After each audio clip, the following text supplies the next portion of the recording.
misis ko, lahat naman ng ginagawa ko, ano siya, pabor siya. Naiintindihan niya yung nangyari sa akin. Kasi pag ikaw nawala ng isang parte ng katawan, parang mawawala ka ng tiwala sa sarili mo. Talaga lahat ng ginagawa ko, suportado na niya naman. Tsaka talagang mahal na mahal ako ng asawa ko. Napakabait ng asawa ko kasi ako nahihirapan na maghanap ng trabaho. Siya nagtatrabaho ngayon, tapos talagang inuunawa niya ako maigi. Mapunta naman tayo sa inyo, Kuya Godfrey. Isa kayo sa mga atlet ng tinitingala pagdating sa biking. Ano naman po yung tingin ng pamilya nyo? Actually, yung sa side ko, yun supportive sila. Yung side ng asawa ko mismo siguro, medyo mga 50-50%. Ha? Bakit po? Ano po nangyari? And then yun nga, nagpakasala kami. Ganun pala yung nangyari.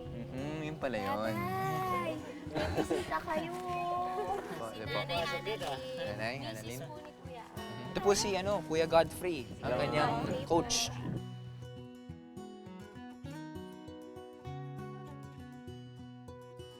Nakapanood na po ba kayo ever ng takbo ni tatay?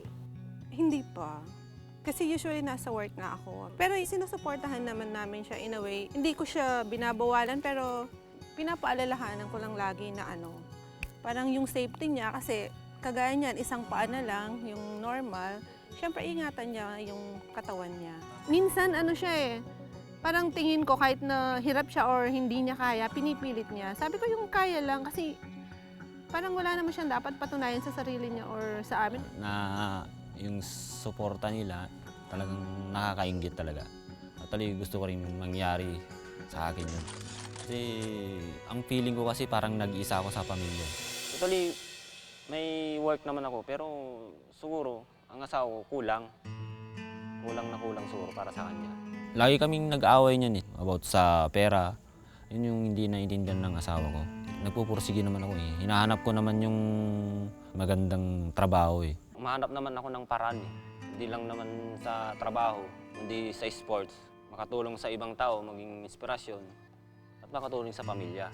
Talagang masakit na ang isang kasama mo sa buhay na iba yung iniisip, parang ayaw ka talagang suportahan sa sports. Pero kayo po, Kuya Al, ano pong mabibigay nyo na advice para kay Kuya Godfrey?